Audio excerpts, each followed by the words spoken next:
our national interest. So, I can announce that the government has committed to investing £170 million to renew the sovereign encrypted technology our officials use to do their vital work. This programme of work will help to ensure sensitive diplomatic, economic, trade, security, law enforcement and policy development arrangements are safeguarded from espionage by any state threat actor. I can also announce that this government has completed the removal of surveillance equipment manufactured by companies subject to the national intelligence law of the People's Republic of China from all sensitive sites we maintain in the UK and around the world. Moreover, we will invest £130 million next year through the Integrated Security Fund to build the UK's resilience against threats posed by states such as China. Among other projects, this investment will build counter-terrorism policing's ability to enforce the National Security Act and fund the National Cyber Security Centre and National Protective Security Authority's work supporting our most critical businesses to protect their intellectual property. Indeed, the National Protective Security Authority's work is an important reminder that China doesn't just pose threats to our democratic institutions, but also to other sectors. Let me talk briefly about two other sectors in particular. First, education. Education is one of the UK's most important global assets, and that is in part due to the UK's steadfast commitment to academic freedom and excellence. There is value for the UK in engagement with China on education. However, operating in today's uncertain international context presents many challenges for our great universities. It is because of their excellence that states like China are attempting to influence their independent research and interfere with activity on campus. Ministers have already raised our concerns about this activity with their counterparts in Beijing, and the Office for Students has recently issued new guidance to help universities protect the freedoms their staff and students enjoy. But as part of our ongoing commitment to work collectively to address these risks, I can announce that ministers will host a closed event with Vice-Chancellors to discuss the risks posed by foreign interference and signpost our plans to further increase the sector's resilience. Second, advanced manufacturing. The Department for Business and Trade is working to strengthen and scale our new Economic Security Advisory Service to help businesses navigate economic security issues like espionage and intellectual property theft. The service is already engaging businesses in the advanced manufacturing sector and, as it matures, to support other sectors of the economy. It will provide a new digital offer and assist businesses with complex economic security cases navigating HMG support. Mr. Speaker, in October, I told the House that this government remains steadfast in our commitment to disrupting and holding state actors accountable for wide-scale cyber espionage operations, and we stand ready to go further, to disrupt, degrade and protect against the dangerous and unrestrained offensive cyber ecosystem that China has allowed to take hold. Earlier this year, the NCSC, with international allies, called out 3 technology companies based in China with a global malicious cyber campaign targeting critical networks. And just last week, we introduced the Cybersecurity and Resilience Bill that will help to make critical sectors of the economy and the public sector a harder target from cyber attacks, including malicious cyber activity emanating from China's territory. The government will continue to take further action against China-based actors involved in malicious cyber activity against the UK and our allies. This will form part of a broader campaign that the UK is delivering to disrupt and degrade the dangerous cyber ecosystem that China has allowed to take hold within its territory. Now, Mr. Speaker, let me assure honourable members that we will not shy away from using all the tools at our disposal, including sanctions, as necessary. Mr. Speaker, our country has a long and proud history as a seafaring nation, trading around the world with those countries that share our way of life and with those that do not. China is the world's second largest economy, and together with Hong Kong is the UK's third largest trading partner. It's in our long-term strategic interest to continue to engage with China. We must cooperate on areas where our interests align: climate, global health, trade, scientific research, illegal migration, and serious organised crime, to name just a few areas. But we will always challenge any country, including China, that attempts to interfere, influence, or undermine the integrity of our democratic institutions, and we will take all necessary measures to protect UK national security. That is why we have taken the action today, and I am clear that further steps can and absolutely will be taken, disrupting and deterring China's espionage activity wherever it takes place, updating our security powers to keep pace with the threat, helping those who work in politics to recognise, resist and report the threat, and working with partners across the economy to strengthen their security against the threat. Mr. Speaker, our strategy is not just to cooperate.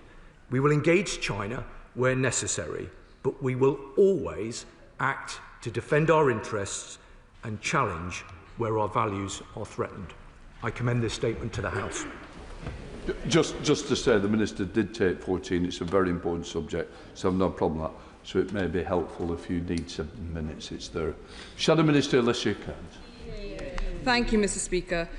My heart also goes out to the missing crew member, their ship's company and their loved ones at home.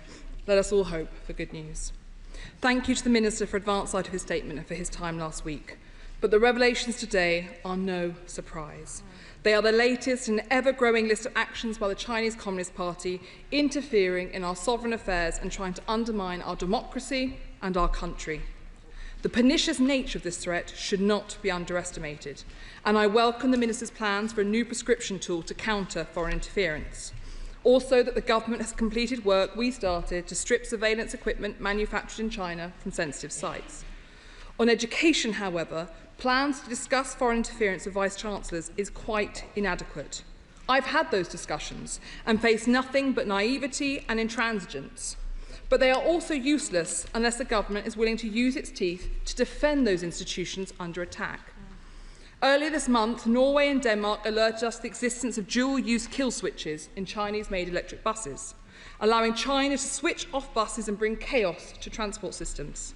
So could the Minister give an update on the investigation into our bus networks, but also the chips that have been placed in Ministry of Defence vehicles that require our members of the armed forces to be silent whilst travelling around our country in defence of our nation? On academic freedom, Sheffield Hallam University was blackmailed by Chinese security services into cancelling research into state-sanctioned Uyghur slave labour. So what update on the police investigation into this and the coercive campaign can the Minister share? And will he also admit that it was a mistake for his party to cancel our university free speech provisions and use them to convince the government to reintroduce them now that the threat is on the front pages of our newspapers? Yep. Because it is only by drawing a red line and taking action to establish some form of deterrence that we will see threats abate. Yet in the face of such hostility, the government, it appears, delegates difficult conversations to officials. On the collapse of the case against Christopher Cash and Christopher Berry, the government saw fit only to call in a senior official to have a conversation with the Chinese chargé d'affaires. Last week, Hong Konger Chloe Chung said that the government is not keeping her safe. The government's response to a bounty being put on her head, to kidnap notes being delivered to her neighbours, asking them to take her to the Chinese embassy, was the same rhetorical tap on the knuckles. This is insufficient if the government seriously wants to deter further attacks on our country. Now, we on this side of the House recognise the threat from the Chinese Communist Party, and we want to work with the government, so we have a few suggestions. The Minister today stated that the Chinese government is using proxy organisations to interfere in and commit espionage against our democracy. That is literally why we introduced the Foreign Influence Registration Scheme. So instead of the communications plan and private closed-door meetings announced today, we urge the government to put China in the enhanced tier of the first scheme. In opposition, Labour supported us in passing the National Security Act, yet in government they refused to use it as it was designed. Now that is perverse. Why vote for a defensive tool to leave it on the shelf when we are under threat? The decision on the new Chinese embassy is also expected shortly, and whilst we would see that embassy refused, if the government will not, will it at least require the Chinese government to pay for sensitive underground cables to be rerouted away from the embassy? We also hear of multiple government visits planned to China before Christmas and the New Year. Will these now be cancelled?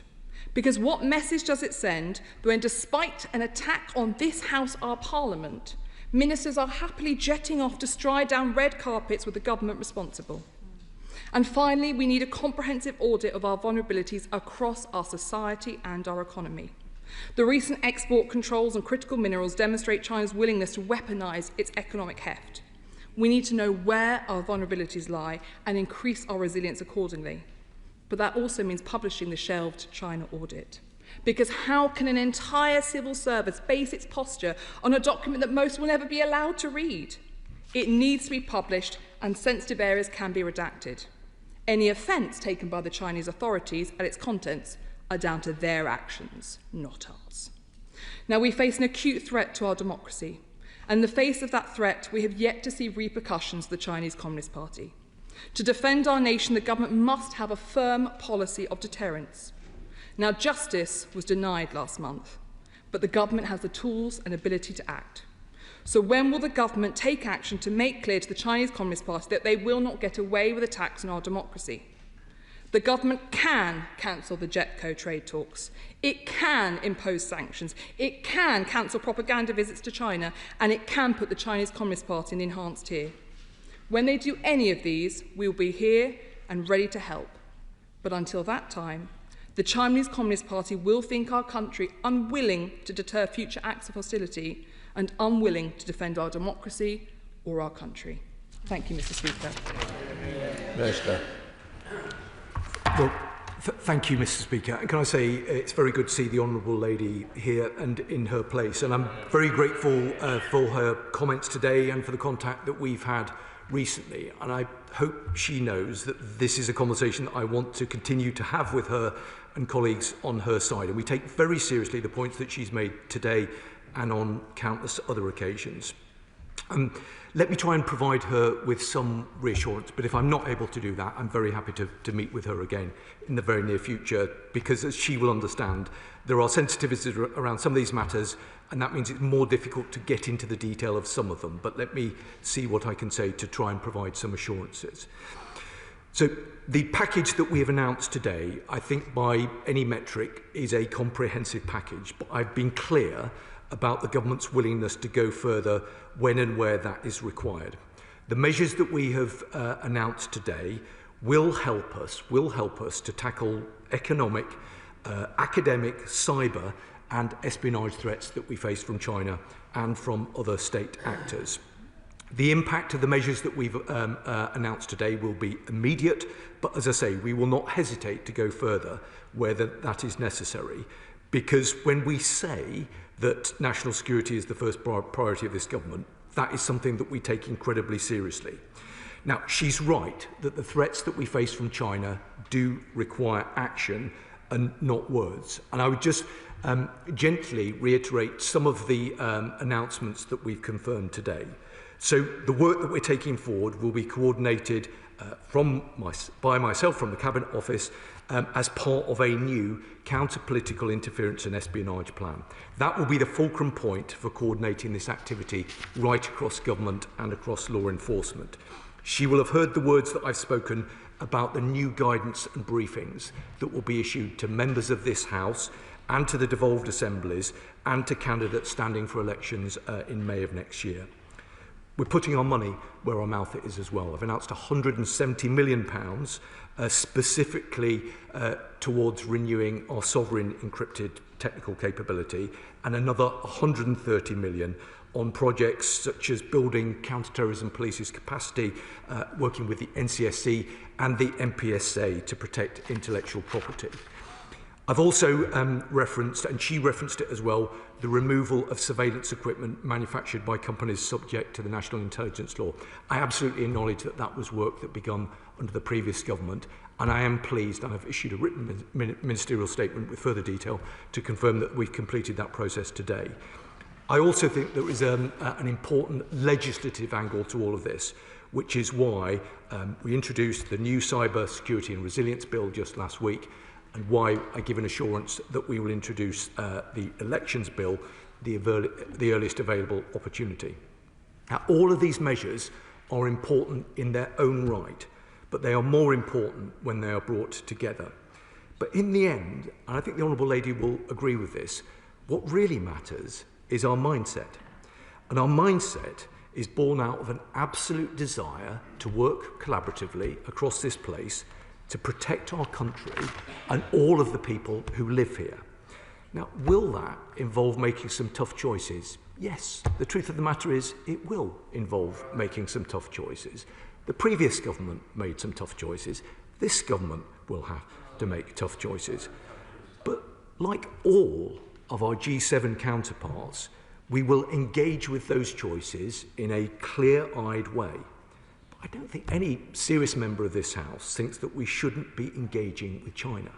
The debate is around the nature of the engagement. Now, the Honourable Lady made some important points, and if I'm not able to address them adequately, I will come back to her. She specifically raised the importance of education and academic freedoms. And I completely agree with her, and she specifically referenced Sheffield Hallam University. I know that she will understand that because active inquiries are ongoing into this matter, it wouldn't be appropriate to comment on the specifics of what's allegedly happened at Sheffield Hallam, but the points that she makes are well made, and I give her an absolute assurance that we take them incredibly seriously. She also raised, and it didn't come as a huge surprise to me that she did, the issue of FIRS. Now, she will remember that FIRS is a product of the National Security Act. Now, there are some members in this House who said that we wouldn't introduce FIRS at all. Then when we confirmed that we were going to introduce it, they said that we wouldn't be able to do it by the 1st of July. I gave a categorical assurance that we would introduce it by the 1st of July, and we did. We are looking closely at whether it is necessary to make further additions onto the enhanced tier, but I can say to her that no decision has yet been made specifically with regard to China. She also asked me about the embassy. This is a matter that there's been much discussion in this place, and we are moving towards a point of decision. She will understand that that is not a decision for me. It is a decision that will be made by the Secretary of State for Housing, Communities and Local Government, and he will do that in a quasi-judicial capacity. And as a consequence of that, I am very limited in what I can say. But I can say, as I have said previously, that national security has been the core priority throughout that particular process. She spoke about visits, and I would take a different view to the way that she characterised the visits that she described. I think it is important that members of this government, ministers, senior ministers, engage with our counterparts in China. It is only by engaging that we are provided with an opportunity to deliver tough and consistent messages. I can categorically assure her that any minister or any official that travels from this country to China will deliver a series of strong and coherent messages aligned with the messages that I've delivered to the House today. She asked also about the audit. She'll know that the previous Foreign Secretary gave a statement in this House about the China audit, but I'll look carefully at the specifics of the points that she makes. To conclude in my response to her, I hope she knows how seriously we take these matters, and I categorically assure her that I'm very, very happy to work collaboratively with her and colleagues on her side to make sure we secure the right outcome for the country. John MacDonald. I'd like to send my condolences to the member's family of the RFA has been lost. The RFA, the Royal Fleet Auxiliary, is unique in that it is largely civilian crewed by RMT members of the RMT trade union, working alongside Royal Naval personnel, and they work as a very professional type family. Any loss like this will be a real blow to them. Can I raise the issue of the security of Chinese nationals and others in this country? 2 weeks ago I was at a demonstration on behalf of Lee Chan-yuk, who's our colleague, the General Secretary of the Hong Kong Federation of Trade Unions, who's been and the founder of the Labour Party in Hong Kong, who's been in prison now for 4 years. And at those demonstrations, there's always a fear of the monitoring that's taking place of the demonstrators, and particularly for Chinese nationals, for their security in this country. And I'd welcome the Minister's view on what further action can be taken to reassure people that in the exercise of their democratic rights in this country, they do not become vulnerable to any actions by the Chinese state here. Well, Mr. Speaker, I'm very grateful to the Right Honourable Gentleman, including for his opening remarks, which I know will have been shared by the whole House. He does raise a very important point about transnational repression. The government takes these matters incredibly seriously. We have relatively recently completed a very significant piece of work through the Defending Democracy Task Force looking at the issue of transnational repression.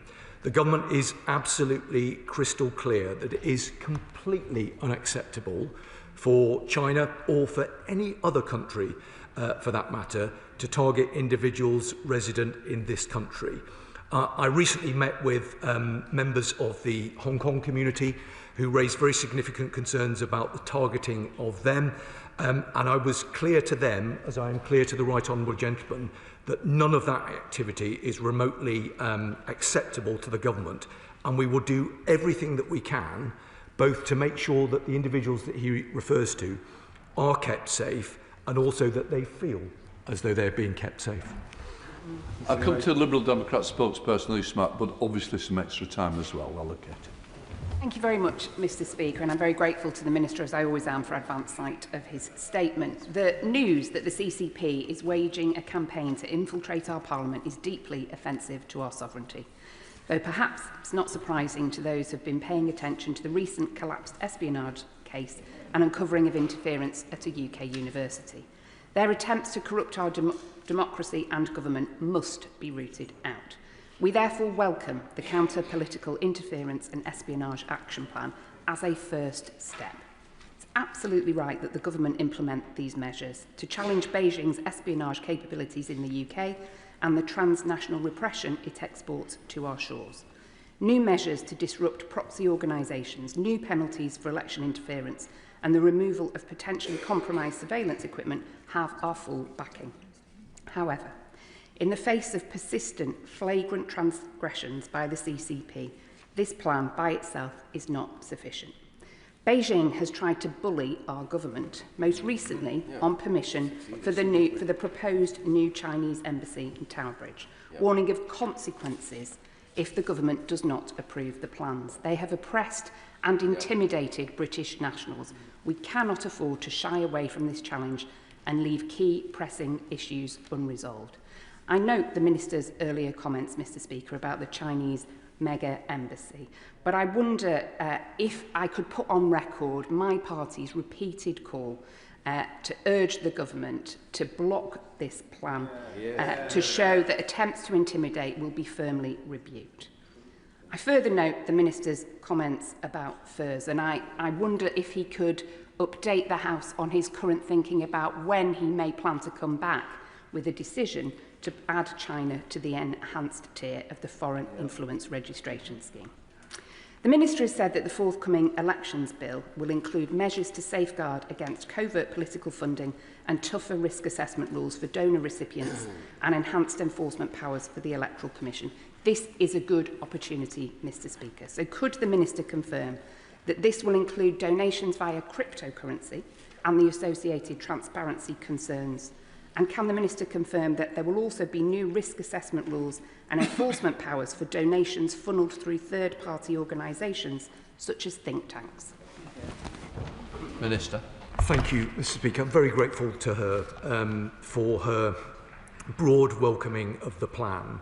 And she's raised a number of points, including several which she's consistently raised concerns about in the chamber and with me outside of the chamber. Let me just say to her and to other members, with regard to the embassy and with regard to any other area of policy, nobody will intimidate members of this government to do anything other than what is in our country's national interests. I do understand why certain honourable members want to refer to the embassy as a super embassy. Other descriptive terms have been used. This is a judgment that will have to be made by the Secretary of State. But I, along with other ministerial colleagues, have been crystal clear that national security is and will remain a core priority throughout this process. There have been various comments and various points made by people inside and outside of this House that are not correct with regard to the national security implications of this embassy. It's a quasi-judicial matter and I am limited in terms of what I can say, but I reiterate the assurance that I've offered previously about the importance of the national security elements underpinning any decision. She asked about the elections bill. I think she made some important and valid points. She will understand that that is a piece of legislation that sits with another government department, but they will, I'm sure, have heard the points that she have made, and even if they haven't, I will represent them to them on her behalf. Sam Mohammed. Thank you, Mr. Speaker. Sheffield Hallam University, in my constituency, is home to internationally respected researchers, including Professor Laura Murphy, whose excellent work on forced labour in China has been met with coercion, intimidation and attempts at interference linked to the Chinese state. At a time when universities are increasingly financially vulnerable due to a sharp decline in international student numbers, the risk of hostile states exploiting that vulnerability is growing. I welcome the closed event for Vice-Chancellors to address these concerns. Will the Minister explain whether that event will explore how it will protect academics like Professor Murphy from being silenced, and will it provide more robust support to universities who are left exposed to pressure, intimidation and undue influence? Yeah. Minister.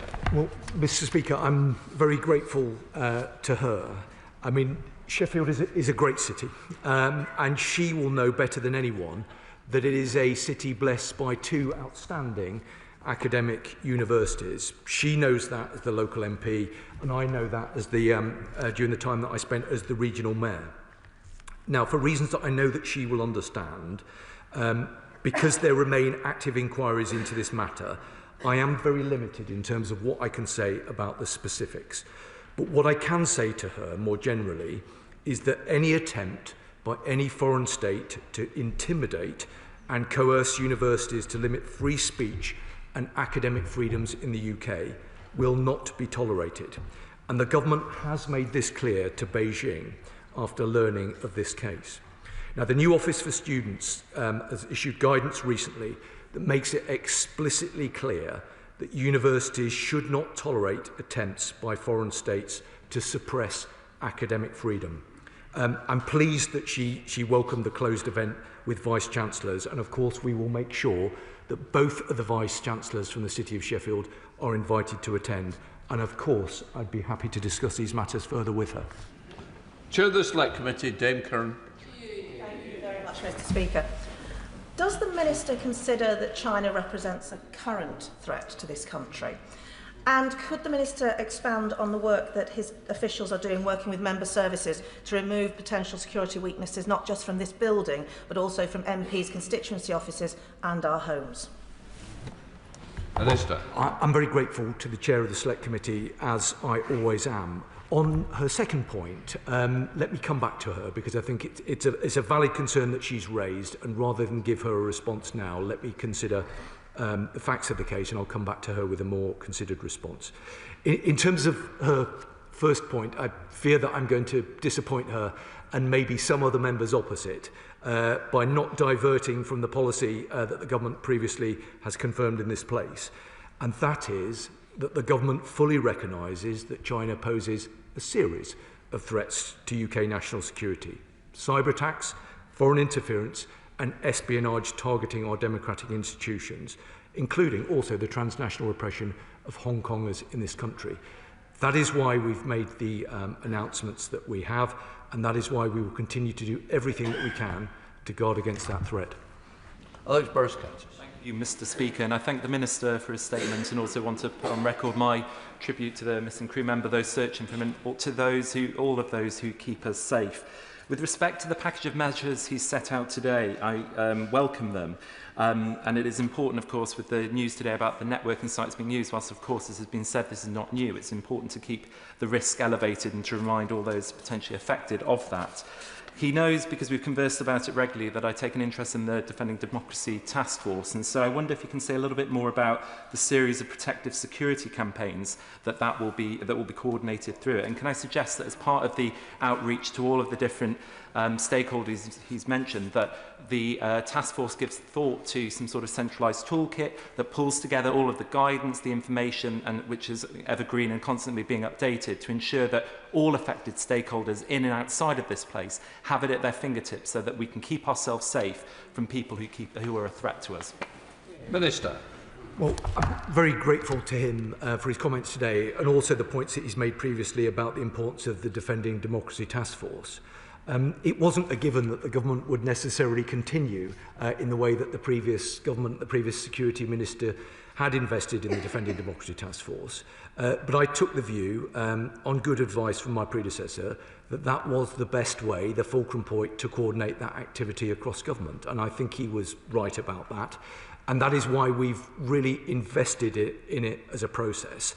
That is why it is truly wired across government and law enforcement.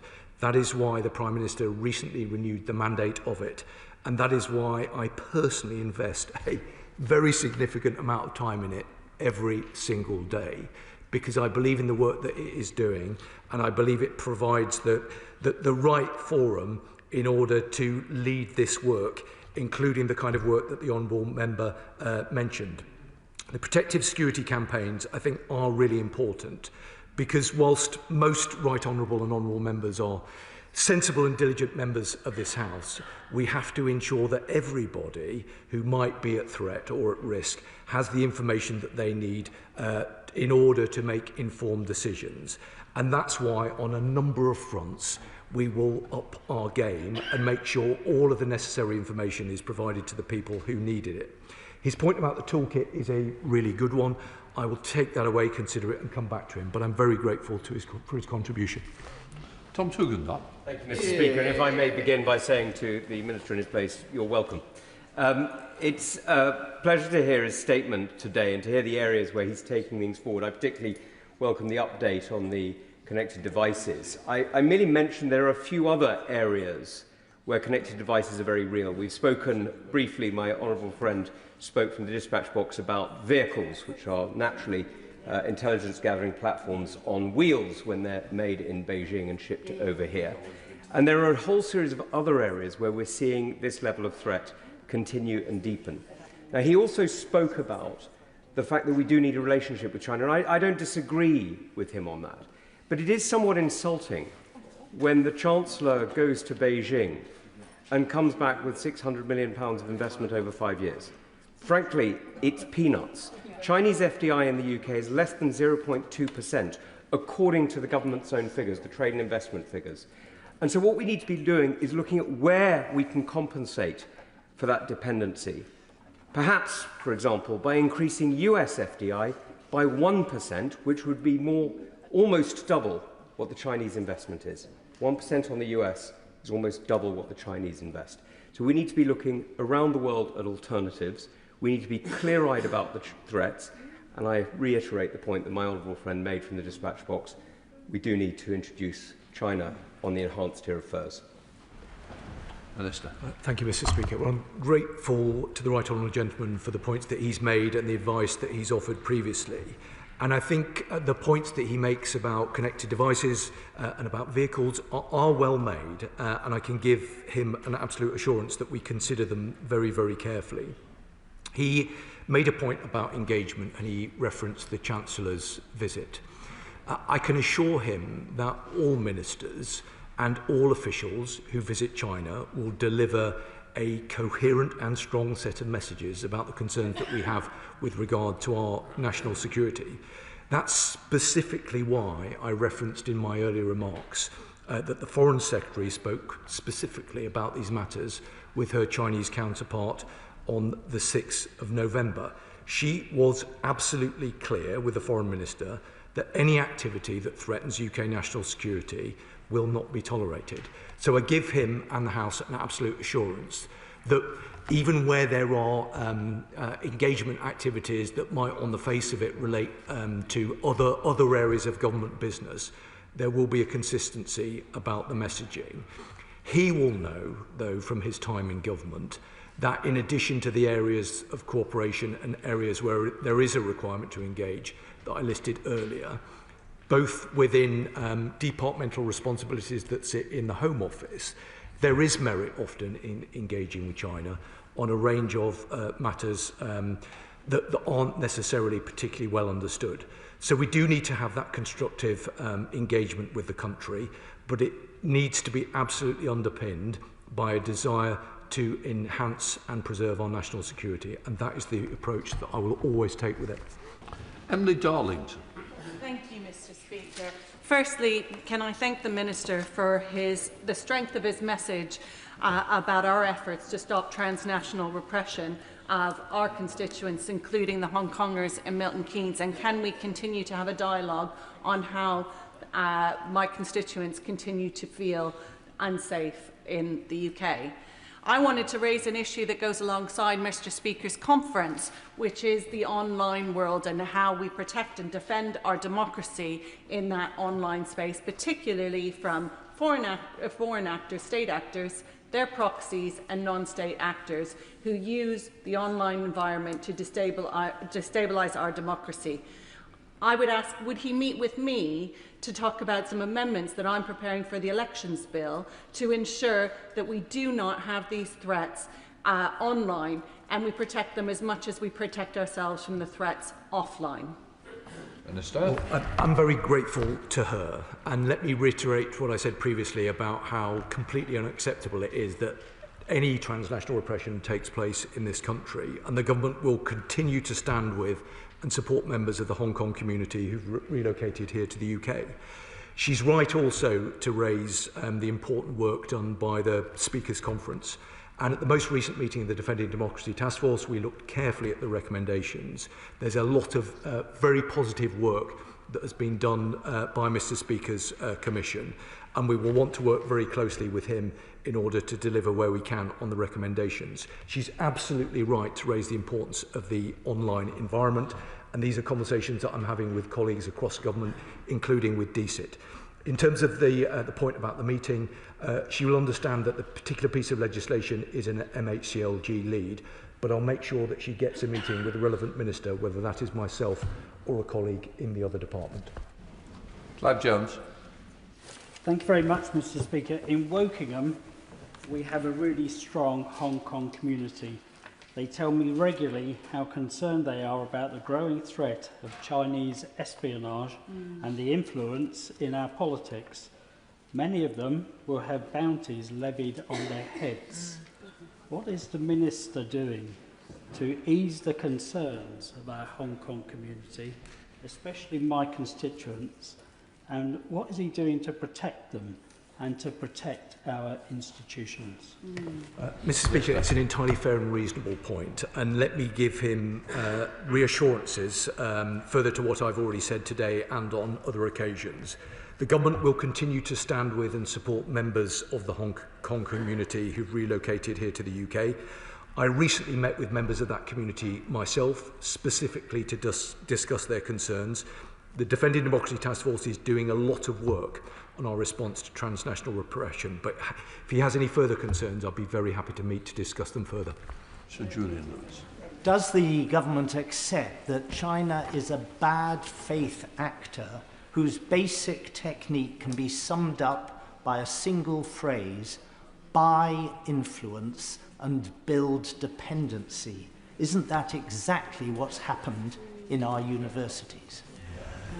Minister. Well, the right honourable gentleman who speaks with great authority on this matter will know that I am limited in terms of the way in which I can describe the nature of the relationship, and I've given him the characterisation as I think it's appropriate. We do have to be a bit pragmatic in terms of the world that we live in. We have to do what we can to secure our national security, whilst at the same time ensuring that we are engaging in a way that is advantageous to our country and our economy. Any government, the previous one, this government, has to balance those sometimes competing interests, but this government will do it in a way that always makes sure that we safeguard our national security. Sir Ian Duncan-Smith. Mr. Speaker, I'm great respect for the Minister himself, but I must say that listening to what he has said today, bringing forward this whole issue of the China espionage case, following on from the collapse spy case, following on from the Christine Lee case, and the other spying that took place here in the House, doesn't he look back at this and think this is peculiar? Because we've got Hong Kongers here in the UK, now with bounties on their heads, threatened daily by China, dragged into illegal police stations. And then the Minister talked about all the other things, threats to our democracy, threats to our industries, cyber threats through IoTs, threats to our universities, and threats to our MPs who are sanctioned and who daily have to face these challenges. Doesn't that make a bit of a mockery of the idea that China is not a continuing threat and that they are not now in the upper tier of furs, as my honourable friend from the Dispatch Box called for? Surely it is time. The number one priority for a government is defence of the realm. Balancing priorities does not trump defence of the realm. Minister. Well, I have a lot of respect for the right honourable gentleman, and he has engaged consistently on these matters for a number of years, and rightly so. What I would say to him is that we have today announced a comprehensive set of measures, but I've been clear about the willingness of the government to go further where that is required. I've also been very clear, as I have on previous occasions, about the nature of the threat and the concerns that this government has about that threat. He's right about the defence of the realm. That is the most important job of any government. But we also have to be honest about the fact that we do need to engage with China. So we need to make sure that we are engaging on our terms and on a way that is advantageous to us. I know that he has a very long-standing interest in the embassy, and he knows what my response will be with regard to that. I understand the point he's made about furs, and he will have heard the response that I've given already. I hope, despite the concerns he's expressed, that he would acknowledge that we take these matters seriously and that we're doing everything that we can to address the nature of the threat. Sir Jeremy Wright. Thank you very much, Madam Deputy Speaker. Can I welcome a great deal of what the Minister has said in his statement, and I'm sure he would agree with me that just as we know China can be simultaneously national security threat and economic opportunity, China knows that too, which means that even if it were not the right thing to do in and of itself, as of course it is, standing up for our national security, because China respects strength, is unlikely to prejudice any international trading relationship we seek to pursue with it. But can I ask him one specific thing in relation to the embassy and ask for his help? He knows, and I know he respects the role of the Intelligence and Security Committee. He knows that that committee is relied upon by this House to provide judgment on those matters where intelligence is involved and the whole House cannot do so. The embassy is clearly one of those. And if the government seeks to make a decision on that before Christmas, and he may not be able to say whether that is still the case, but if it is the case, can he ensure that the ISC has before it all the material we need on which to make a judgment on behalf of the House? Because as of yet, we do not. Minister. Thank you, Madam Deputy Speaker. As I often find myself in violent agreement with the right honourable gentleman, because he makes good points in a very reasonable way. It isn't necessarily for me to talk about the nature of our diplomatic relationship with China, because obviously, as he will understand, that is a Foreign Office lead. But I think he is right in the way that he characterises our approach. I believe in being straight with this House and straight with the countries that we deal with, and I think he's right that it doesn't in any way disadvantage us to be straightforward and to be strong. And that's why I've very carefully chosen the language that I've used today to indicate the strength of feeling about the nature of the threat that we face. Now, I think he made an entirely reasonable point about the embassy. I won't bore him and the House with kind of further discussion about it being a quasi-judicial decision that will be made by the Secretary of State for MHCLG, although that clearly is the case. I think there is an important role for the ISC to look at the nature of the decision that is being made, and at the appropriate moment, when we're able to do so, I'll make sure that his committee is properly briefed on that issue. Christine Jardine.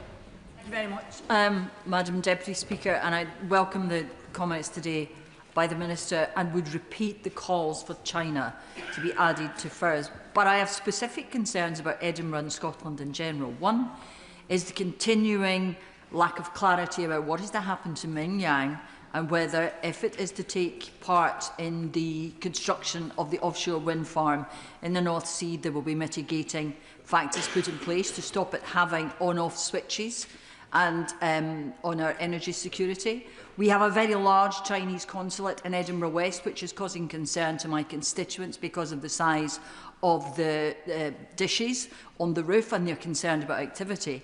And having been myself subjected to filming while speaking at a Hong Kong rally, we are concerned about the security of our Hong Kong nationals in Edinburgh. But with the Scottish elections coming up next year, can the Minister reassure me about discussions which are taking place with the devolved authorities to ensure that they are aware of the continuing and increasing threat from Chinese espionage? Minister. Well, Madam Deputy Speaker, I'm grateful to her. I think she made important points about her great city. I can give her assurance that there is that engagement taking place. But I will reflect on the points that she has made and consider whether we need to do more. I know she will acknowledge that I specifically referenced the devolved assemblies in my opening remarks, but if she thinks that there is more that we could and should be doing, then I'd be very happy to have that conversation with her. Sir John Hayes. Thank you, Madam Deputy Speaker. This is a welcome statement from the Security Minister, for whom I have high regard, and I know the House does too. He will be familiar with the report produced by the ISC, of which I was a member then and remain a member now, on China, which dealt with exactly the matters he described: the widespread penetration of our universities, the theft of intellectual property, and the attempt to compromise our democratic institutions. Will he add to his list, therefore, a review of contracts with China, public sector contracts, government contracts, and so on, particularly those relating to sensitive matters? And will he finally do this simple task? As he said he was a plain-speaking man, mindful of the collapse of the recent trial, will he say from the dispatch box now that China is a threat to our national security? Minister. Well, I'm grateful to one of my predecessors, and I always listen very carefully to what he has to say, and I'm always grateful for the contributions that he makes. He knows precisely what the government's line is specifically with regard to China in terms of his final point. I think he did make a good point about the contribution of the ISC, and I hope members of that committee understand and recognise the importance that we attach to the work that they do, intending to have regular contact with the committee, including in the near future. I thought he made an entirely reasonable point about contracts. I will take that away, undertake to look at it, and come back to him privately with a response. Dr. Andrew Murison. Thank you, Madam Deputy Speaker. I welcome the package, and I welcome the Minister's commitment to continuing engagement with Beijing. But does he share my concern that you can't reason with a tiger when your head is in its mouth, and that we are rapidly approaching that position because of the stranglehold that China has over this country by virtue of our reliance on critical minerals and rare earths? And as he seeks to strengthen our position, will he ensure that we diversify our ability to gain access to those critical elements and thus ensure that China respects this country rather than sees us increasingly as weaklings, a situation that will of course deteriorate further in the event that China, God forbid, controls Taiwan? Well, Well, I'm grateful to him, as I always am. I'm conscious that I've now been joined on the Treasury bench by the Foreign Secretary, so I'll have to be extremely careful about what I say now in terms of the characterisation of the relationship. But I can say to him, and I hope this will provide some reassurance, that the government will be bringing forward a critical mineral strategy. That's led by DBT, but clearly there'll be significant input from the Foreign Commonwealth and Development Office. I hope he understands how seriously we take these matters. I understand why he characterises the relationship in the way that he does, but I know, as a former minister himself, that he will understand that there is a degree of practical reality about how we manage that relationship. Yes, we make sure that we underpin our national security, but yes, we also have to engage in other areas. It's important we do that in a clear-eyed way, and that is how the government will proceed. Can I encourage the remaining members and indeed the Minister short questions and short answers, please? There's an important statement to come and a very heavily subscribed debate. Chris Law. Deputy Speaker, our devolved nations, our local authorities and our educational institutions are not adequately being made aware of the risks that China poses, as evidenced in this weekend Sunday report by David Leask. Now, the Ministers mentioned briefings with devolved governments, guidance for candidates and a closed event with University Vice-Chancellors, but will he ensure that these are not one-off events and that there will be continuous and up-to-date flow of information from this day forward? And can I also ask for an urgent meeting with the Minister on behalf of myself and for our SNP group? Well, I can give him the assurance that he seeks in terms of our absolute desire to work closely with the devolved administrations. That is absolutely the way in which I want to proceed. That was the response I gave to the Honourable Lady just a moment ago. And yes, of course, I'd be very happy to meet with him and his group. Chad. Thank you, Madam Deputy Speaker. Isn't it clear that the threat from China is becoming deeper and wider and more serious? And whilst I welcome the Security Minister's statement today, is it not the case that this statement has not a single deterrent in it, as highlighted by the Shadow Security Minister on the front bench? So I just wondered, to be helpful to the Security Minister, I just wondered whether he would consider reviewing government security classifications policy, given that he mentioned the new encrypted system that he's going to introduce and fund, so that we can have a review of government papers that are classified, but also the threat to this place, and he mentioned low threshold, whether select committee confidential inquiries pre-publication are reclassified, so any leaking of those documents, as indeed leaking of government documents by civil servants, has a far higher and tougher sanction. Well, I'm grateful to him, and I think he makes an important point about leaking, and that's something I take very seriously as the Minister responsible for the Government Security Group. I can give him an assurance, and I hope that the package of measures that we brought forward together conveys the strength of feeling and the seriousness with which we take the issues that we are dealing with. He did, as he always does, made a number of other really useful and constructive points, and rather than come back to him now, I will look carefully at them and consider them further. Richard Tice.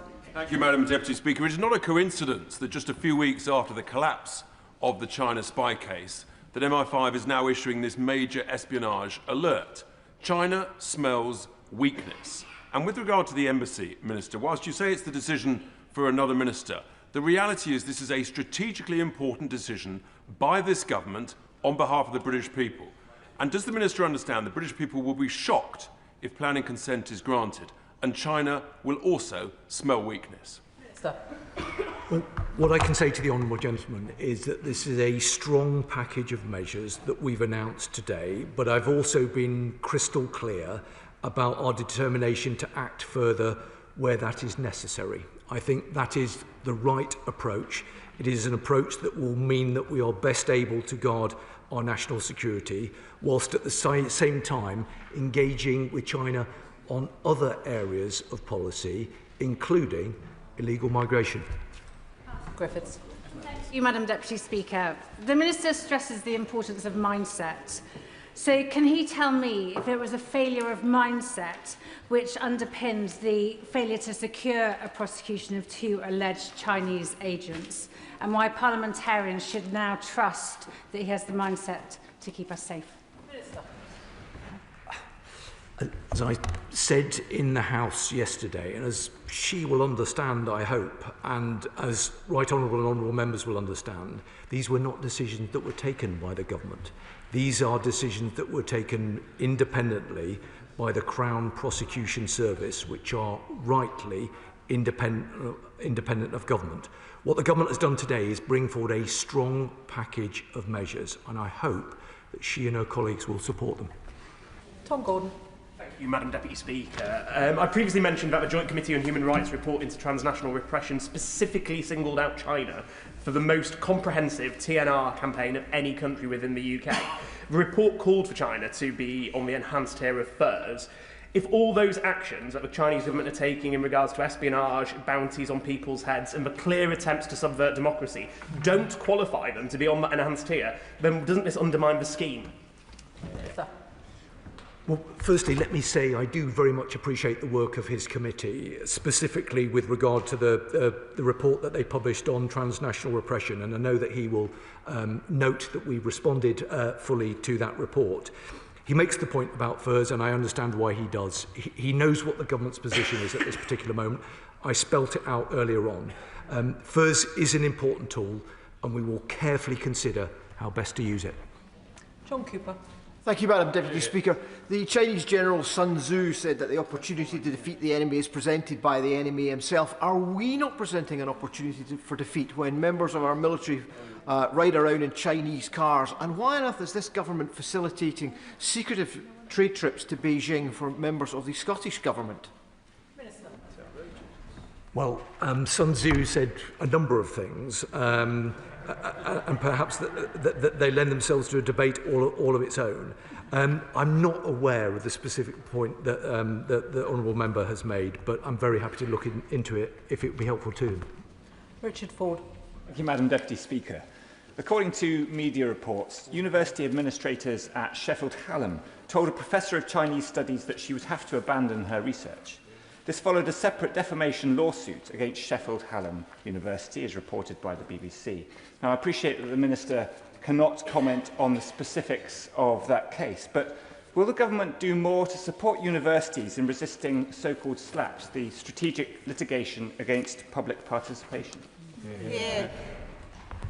I'm grateful to him. I think it is worth me being clear about the importance that this government attaches to academic freedom. We're incredibly proud of our universities, and as a Yorkshire MP, I'm incredibly proud of Sheffield Hallam University, as I am Sheffield University. That's in part why we made the announcements that we have today, and why we will be holding what I think provides a very good opportunity to engage with Vice-Chancellors to look carefully at the nature of the challenges that they are facing and support them in responding to those challenges. Ben Obsi-Jekti. Speaker. The Honourable Gentleman knows the answer. We are looking carefully at whether other countries should be added to the enhanced tier, but we will take that decision in due course and bring it forward in the normal way. That's what the Security Minister said when I asked him for the 4th time last month why China isn't included within the enhanced tier of the Foreign Influence Registration Scheme. So for the 5th time of asking in as many months, I'm hoping the Minister will offer some clarity this time. Given the range of measures he's just announced, what would it take for the government to deem China to be a threat? And therefore, when will he assess whether China should be added to the enhanced tier? Well, Madam Deputy Speaker, I admire his perseverance and patience on this particular issue. Unfortunately, I'm going to disappoint him by referring him to the answer I gave previously. Jim Allister. Can I take the Minister back to devolved issues? In the case of Northern Ireland, international trade, quite rightly, is a reserved matter. Yet last Wednesday in Belfast, the Chinese government, no less, hosted a major investment conference in collaboration with the local Department of the Economy, with 120 Chinese companies, including Huawei, ZTE and BYT.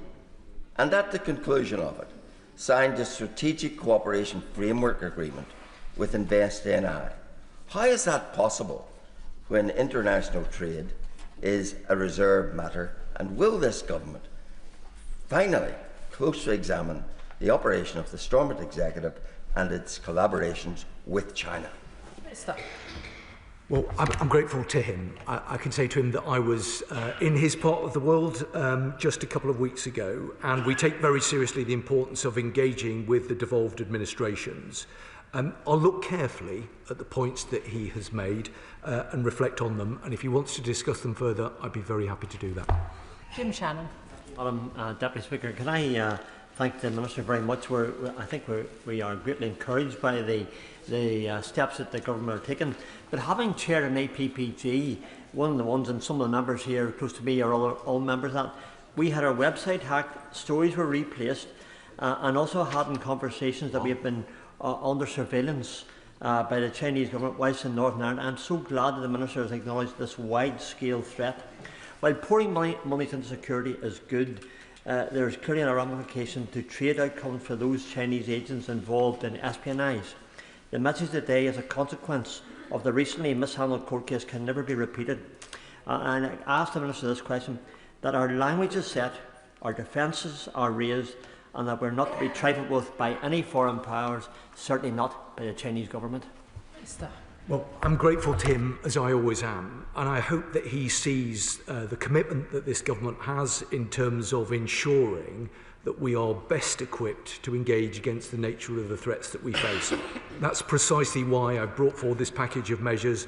That is why I've been crystal clear about the requirement potentially to go further in certain areas.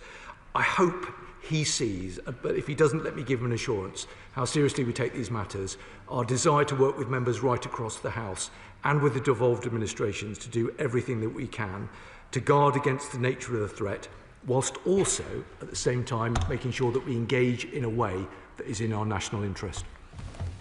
Can I thank the Security Minister for his statement this afternoon? I will allow a couple of moments for the front bench to swap over. And can all members who are leaving do so quickly and quietly, please?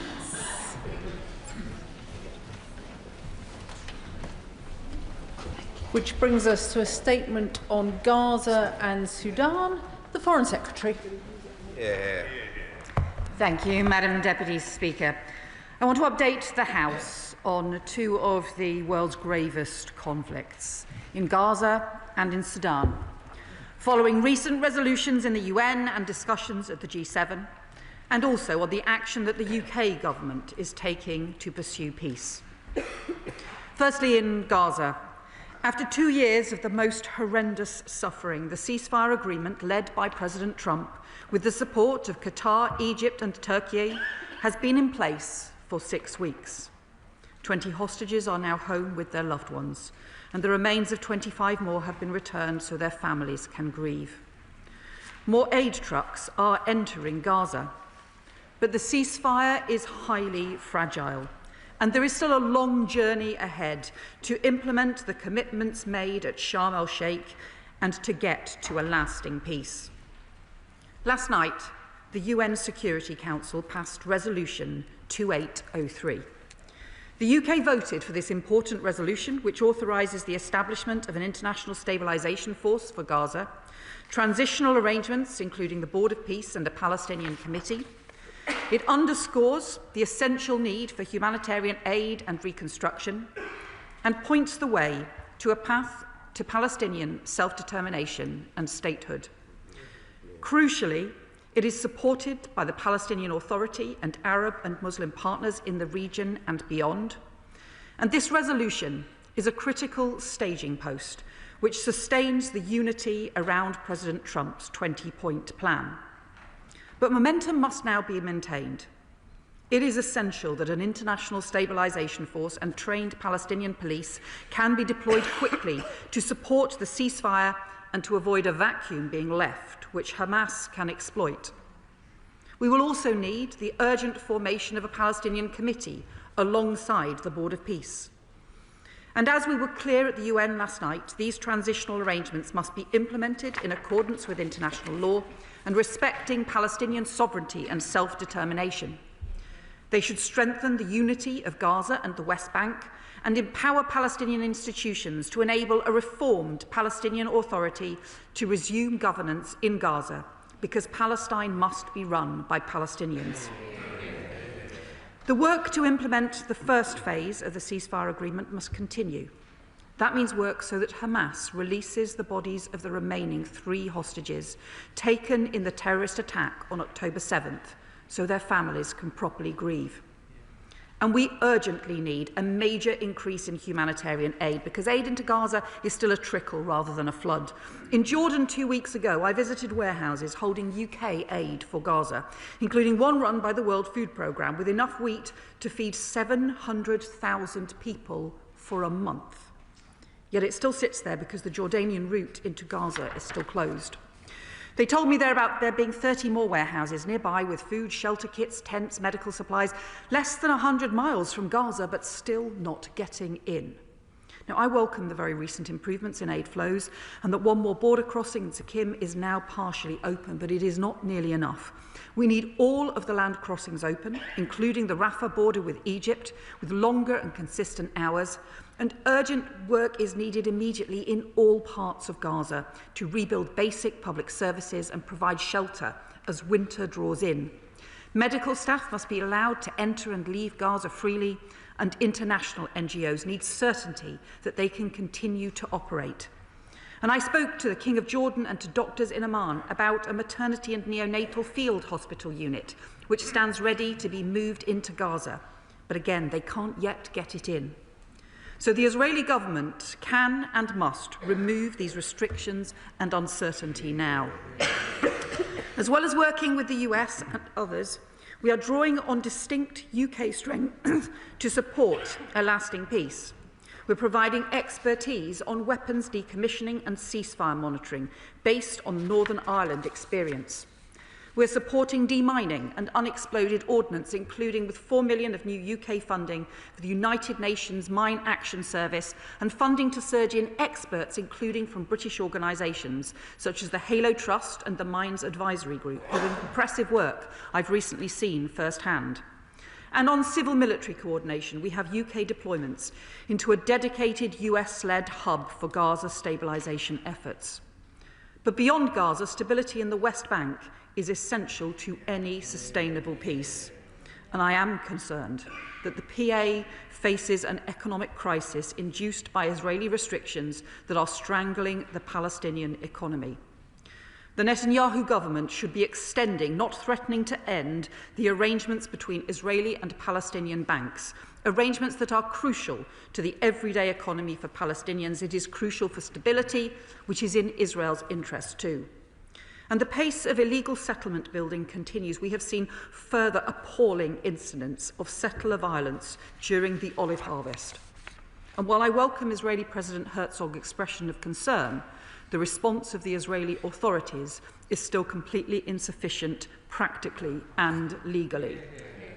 Tackling settlement expansion and settler violence are vital to protecting a two-state solution, in line with the UK's historic decision to recognise the State of Palestine. Madam Deputy Speaker, let me turn now to Sudan, where the worst humanitarian crisis in the 21st century is still unfolding right now. The UN humanitarian chief, Tom Fletcher, who has just visited the area, has described it as the epicentre of suffering in the world, and he is right. Over 30 million people need life-saving aid. 12 million have been forced from their homes. Famine is spreading, cholera and preventable disease are rampant, and in El Fasher, following the advances by the RSF, horrifying scenes of atrocities with mass executions, starvation, and the systematic use of rape as a weapon of war. Horrors so appalling that they can be seen from space. As UN OCHA have put it, El Fasher is a crime scene. There are satellite pictures showing discoloration of sand consistent with pools of blood, multiple clusters of objects consistent with piles of human bodies, and the apparent burning of bodies and operations to dispose of bodies in mass graves. Further horrors will yet unfold unless greater action is taken. A year ago, Britain tabled a resolution at the UN Security Council demanding humanitarian access and civilian protection, but it was shamefully vetoed at that time by Russia. 6 months ago, at our London Sudan conference, the UK brought together international partners and secured £800 million in funding.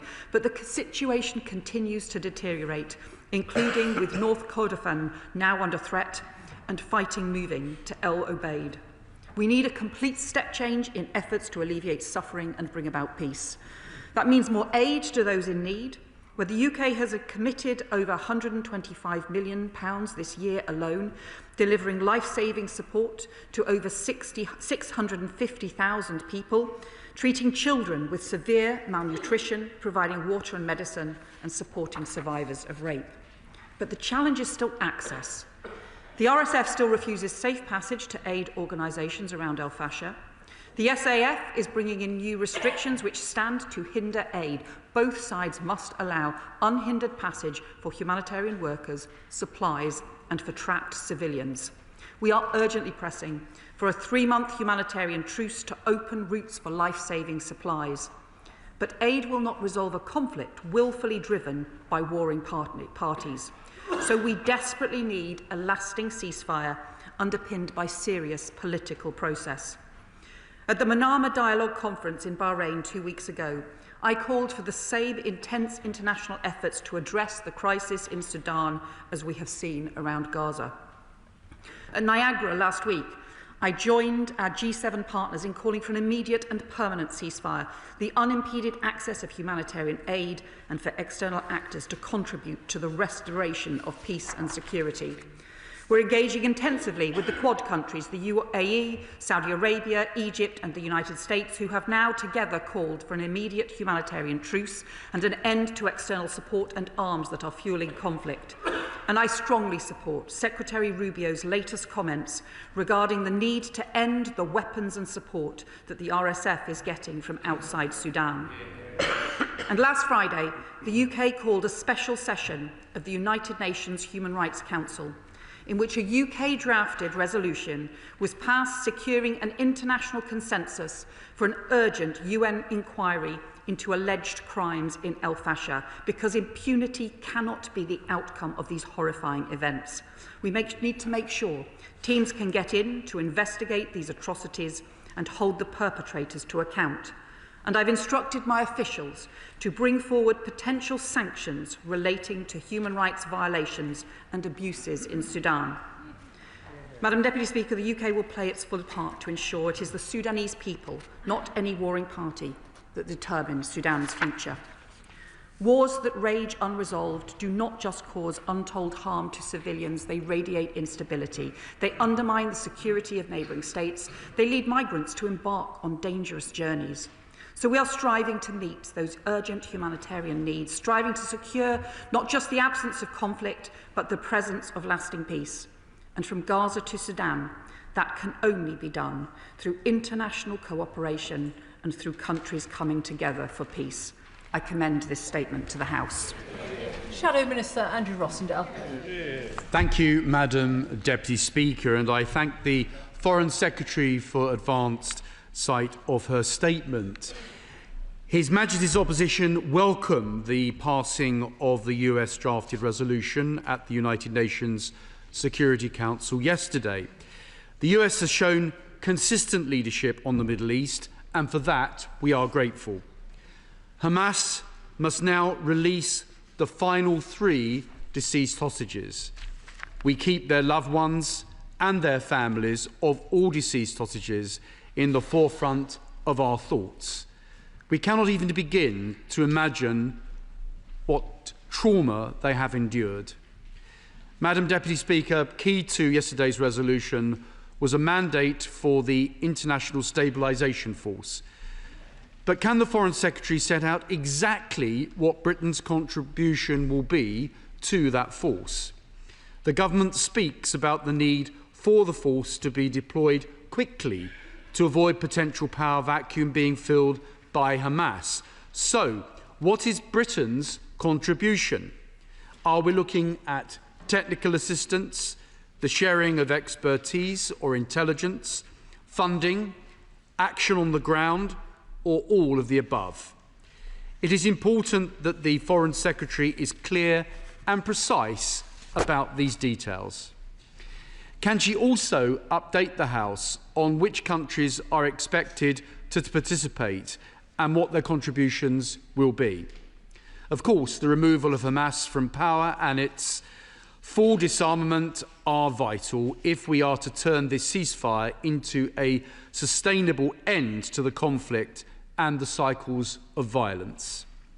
Following yesterday's vote, what practical contribution is the UK going to make to these efforts? She will be aware that there are several points in the US President's plan specifically on this. So where does the UK dock into those initiatives? And has the Foreign Secretary identified which areas the UK will focus on as a contribution to the broader transitional day after plan? Can she at least confirm that a fundamental curriculum and educational overhaul in Gaza and indeed the West Bank will be a key focus? We have seen huge strides elsewhere in the Middle East in this domain. This must now be a moment of reckoning for the curriculums in the OPTs. It is vital that we are to build a sustainable peace. Regarding the immediate humanitarian crisis in Gaza, what practical actions is the Foreign Secretary undertaking with the government of Israel to achieve the surge in aid for innocent civilians that we all want to see? Specifically, which crossings does she believe will need attention? What is the quantum of designated British aid that is not getting over the border into Gaza? And have specific proposals and solutions been conveyed by the British side to the Israeli government counterparts on how to address the bottlenecks that we all want to see resolved? Now, turning to the situation in Sudan, Madam Deputy Speaker, in Al Fasher and elsewhere, we continue to witness atrocities, suffering and human misery beyond words, all in plain sight of a watching world. Accountability must be administered. In the immediate term, the UK should be trying to spearhead a step change in the level of pressure on the warring parties to agree a comprehensive ceasefire. As my right honourable friend, the Shadow Foreign Secretary, has argued, we need heavy new sanctions on key operators and action to deter entities, individuals and businesses whose support continues to sustain the conflict. Will this be forthcoming, and what discussions is the Foreign Secretary having with counterparts in the US, the EU, the Sudan Quad and others on this? And so can the Foreign Secretary also update the House on the government's response to the United States' efforts to bring about a humanitarian ceasefire and what role Britain is playing in that? On the dire humanitarian conditions, it was confirmed at the dispatch box earlier this month that the shifting of frontiers in the conflict is affecting aid delivery.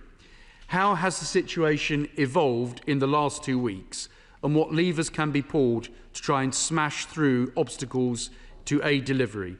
And finally, in relation to day after planning, can the Foreign Secretary update the House on efforts to build up the capacity and capabilities of organic civilian political groups to give Sudan the best chance of moving to stable civilian government after a ceasefire? Madam Deputy Speaker, we have seen what the US has achieved through the UN Security Council on Gaza this week. I hope similar initiatives will be possible with regard to Sudan. As penholder, the UK government has a special responsibility. So finally, can the Foreign Secretary confirm her next steps on the UNSC as the conflict moves from bad to worst? We must shift gear. Secretary. Can I thank the opposition front bench for their response on both the issues around Gaza and Sudan, to take the points that he raised in turn. In terms of the International Stabilisation Force, we do not expect the UK to contribute troops to the International Stabilisation Force, but we are already providing military and civilian deployment into the Civil and Military Coordinating Committee that is led by the US and is drawing up practical arrangements for implementing the 20-point plan. In terms of the nature of the contribution that we expect the role we expect to continue to play, we already provide some training for Palestinian police, for example, and I have met US military forces who are involved in that training, and I've met them in Jordan. Other countries are also offering to provide that training for Palestinian police, which is also going to be critical to maintaining security and safety. We've also offered expertise around decommissioning, because it is an area where, through the Northern Ireland experience, we also have experience and expertise, and particularly most immediately around demining capabilities, both in terms of funding and in terms of expertise in that area as well. He also raised the issues around curriculum reform. I completely agree with him. This needs to take place. This is a crucial part of the Palestinian Authority reforms, and I have discussed this directly with President Abbas, and the importance of maintaining the commitments that the Palestinian Authority has made to curriculum reform needs to be essential, both in terms of the occupied territories and also in Gaza, and both in terms of the West Bank, and in terms of Gaza as well. In terms of the practical issues around the opening of crossings, we want to see all of the crossings opened. We want to see restrictions lifted. Again, the coordinating committee, which has the UK presence, is working directly with the Israeli government to seek to improve access and both the monitoring and also improve the arrangements in order to get more aid through. But I do continue to urge swifter action to be able to get that desperately needed aid in place. In terms of the Sudan issue, I welcome his support for sanctions. I have had personal direct discussions with all the members of the Quad, including most recently with the Secretary of State, the US Secretary of State, Marco Rubio, last week, and I know how strongly he also feels about the terrible, horrendous atrocities that are taking place in Sudan now, and we will continue to offer our support to that process. In terms of aid delivery, based on what the UN and Tom Fletcher have been saying, it looks as though not only the routes, some of the routes in are currently completely inadequate, so there is both security that is needed to be provided, but also infrastructure in order to get the desperately needed scale of aid in. We will need to look at air routes in as well as the truck routes in. And then he is right as well to point to the need for the organic support for Sudanese organisations, civilian organisations. It is crucial ultimately that we have a transition to a civilian administration in Sudan, an end to the horrendous fighting that we have seen, the horrendous abuse, the horrendous sexual violence we have seen, with reports on all sides of that kinds of those sorts of atrocities taking place. And I would, I think, finally say the US leadership has been incredibly important in achieving the ceasefire agreement and the peace process so far in Gaza, but it has also depended on the international community coming in alongside the US and working together to deliver the progress so far. We need that same international commitment for Sudan, and we need the whole international community to pull together to deliver progress in the same way. Chair of the International Development Select Committee, Sarah Champion. Thank you, Madam Deputy Speaker. This morning, members received a private briefing on Sudan. One of the academics stated, Al-Fasher is a slaughterhouse. Our low estimate is 60,000 people have been killed there in the last 3 weeks. Madam Deputy Speaker, that would make it the biggest atrocity crime since the 1990s. These are civilians, they're not soldiers. This is not about conflict, it's about genocide. FCDO have been briefed on the likelihood of mass casualty events for years. In November 21, FCDO were publicly warned of a likely genocide. The recent ICAI report concluded that last year, officials took the least ambitious option on civilian protection. Foreign Secretary, scrutiny and diplomatic surge can slow down this slaughter. So are we leading the 25 states who joined the joint statement on the 11th of November to work together to put pressure on UAE? Why hasn't our atrocity prevention team been surged? Tawila now needs to be the focus of our protection. What are the evacuation plans to protect up to 650,000 people from genocide? Foreign Secretary, the Sudanese civilians need a champion. And as UN penholder, will that be us? Secretary.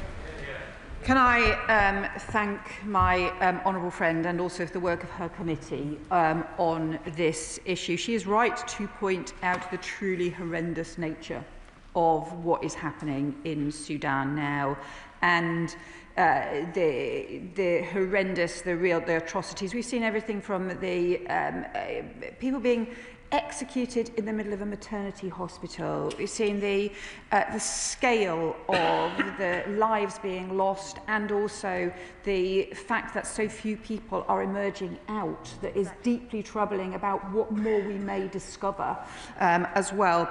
And it is because that I am so deeply concerned about this that I've raised this not just at the Manama dialogue, but also at every international discussion that we have been having, foreign ministers, and also directly with all of the members of the Quad, including the UAE, the US, the Saudi and Egypt as well, because we need that urgent action. And I agree with her too that this is about also preventing further atrocities, which we are at risk of any moment if we do not have that urgent action. Liberal Democrat spokesperson Callum Miller. Thank you, Madam Deputy Speaker, and to the Foreign Secretary for advance sight of her statement, which I welcome. The Foreign Secretary is right that the scale of the humanitarian catastrophe in Sudan is horrendous, as are accounts of systematic murder, rape and torture, often targeted at civilians from specific ethnic groups, and in particular, the widespread use of sexual violence towards women and girls. The UK has a special responsibility as the penholder for Sudan at the UN. We must be relentless in pursuing true protection for civilians. So will the Foreign Secretary update the House with her assessment of the role of external actors in supporting the warring parties? Will she lead efforts at the UN to secure and implement a countrywide arms embargo?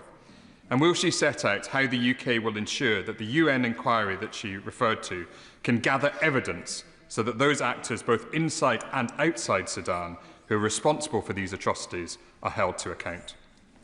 Turning to the Middle East, Madam Deputy Speaker, last night's UN Security Council resolution marks an important step forward, and I hope it will reinforce the fragile ceasefire in Gaza. Yet vital details are missing from the resolution.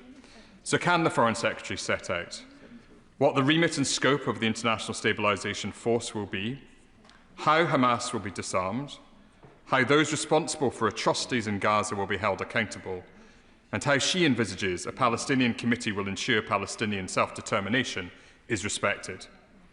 The resolution focuses on Gaza, but we desperately need a clear roadmap to securing a two-state solution. This requires an end to illegal settlements in the West Bank and East Jerusalem and reform of the governance of the Palestinian Authority. So will the Foreign Secretary tell the House how the UK is supporting reforms to the PA, and will she commit today to banning all UK trade with illegal settlements? Foreign Secretary.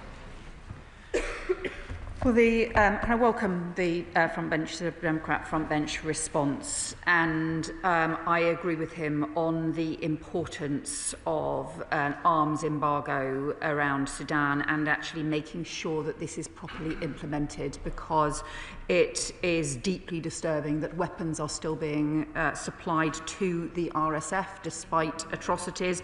In fact, that there is still weapons flow for all sides as well. And that means there are issues that we need to continue to pursue in terms of the international pressure, but also on around the borders and the access and the routes as well, because I think that is immensely serious.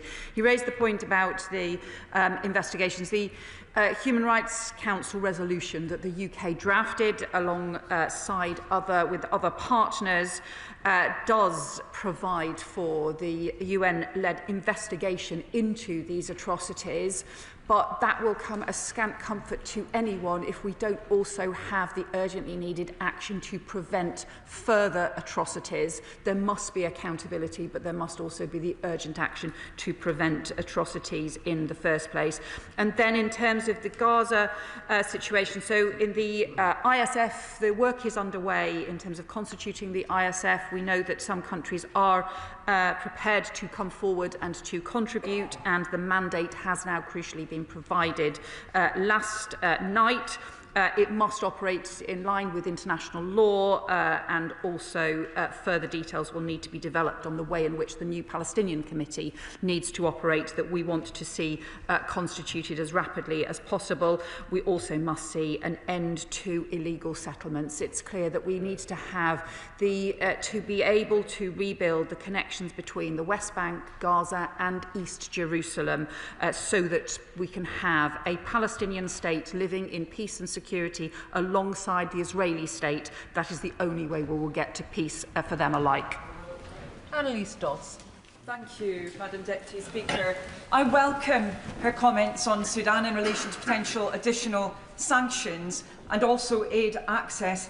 But surely, given current nightmarish reports, we need to go far further to do what she said she is committed to, preventing further atrocities and impunity for perpetrators. So I want to ask her about some specifics on that. Will she push the Quad to pressure the RSF to do two things? First, to allow ICC forensic teams and the media into Al Fasher and other key sites. And secondly, to allow the ICRC access to detainees, given they seem to be currently subject to routine torture and mass execution. Foreign Secretary. I know that my right honourable friend has been raising these deep issues and concerns for some time, including having worked to deliver the London Sudan conference that took place last year. So I know that she has been championing this issue for some time. She asked a series of points about the ICC forensics teams and the ICRC. I agree with her. Sir Andrew Mitchell. Thank you, Madam Deputy Speaker. I thank the Foreign Secretary for her statement today, but she will know that in plain sight of the international community, a slaughter of immense proportions is taking place in Al Fasher. There has been clear and present warnings and evidence. This is ethnic cleansing that is far worse than anything that took place in Srebrenica, and we know it is spreading outwards, as the Foreign Secretary made clear in her statements. This is a specific UK responsibility at the United Nations. Does she agree that it is essential that she and the Prime Minister hit the phones to the African Union and senior UN countries and use our position to lobby President Trump to act? We piously intoned, in this place too, never again on solemn occasions each year. Does she agree that it is happening again, in plain sight, before our eyes, and there is no effective plan to end it? Again, I know the honourable member has been a champion for the civilians and people in Sudan in the face of the most immense suffering for a long time. I agree with him on the points that he makes, that there is simply not yet the kind of urgent plan that we desperately need for Sudan. I think that, bluntly, the international community has failed for far too long, has turned its back for far too long. The UK has put forward the resolution that has now been agreed, fully agreed, at the Human Rights Council. When we sought to put the resolution to the Security Council a year ago on similar issues, it was vetoed by Russia. We have sought to increase aid, but the fact is, if the aid cannot get in because of the continuing conflict, then aid is simply not sufficient. We do need the same intensity that we have had around Gaza, and rightly had around securing peace in Gaza. We need that sustained intensity of effort now right across the international community for securing peace, at least starting with a humanitarian truce in Sudan. It is urgently needed, and I can assure him that this is a topic of every phone call that I am having, not just with the Quad, but more widely. David Taylor. Deputy Speaker, and I want to associate myself with the remarks of the Chair of the Select Committee that I'm also a member of, and others who have spoken about the horrors unfolding in front of our eyes. We've heard reports that Tawila is next, and there are 650,000 people there. That includes desperate civilians. It also includes probably British citizens as well, working as aid workers. And to associate myself with the remarks that the former International Development Secretary mentioned just now, what more can we do to help protect civilians right now from harm, including, I hope, within the ceasefire negotiations that you're doing so much to try and bring about, looking seriously at some kind of peacekeeping force to protect civilians from harm? Can I also thank my honourable friend? I know he has championed this issue for a long time, and thank him for the continuing work on the Select Committee as well. Like him, I am deeply worried about Tawila.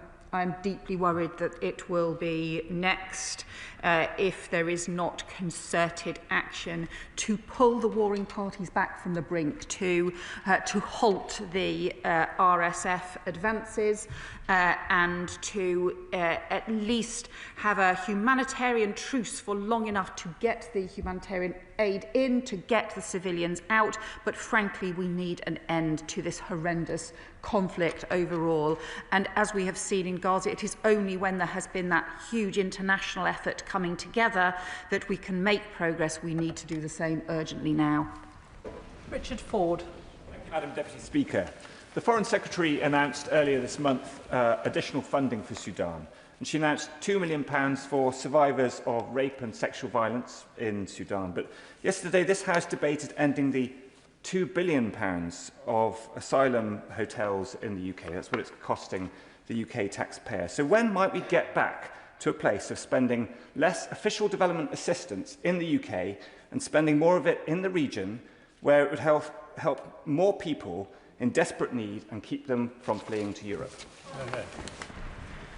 Well, he will know that we have already taken steps to reduce the money and to make savings on the money that was being spent on asylum hotels. And yesterday, the Home Secretary announced further reforms to the asylum system.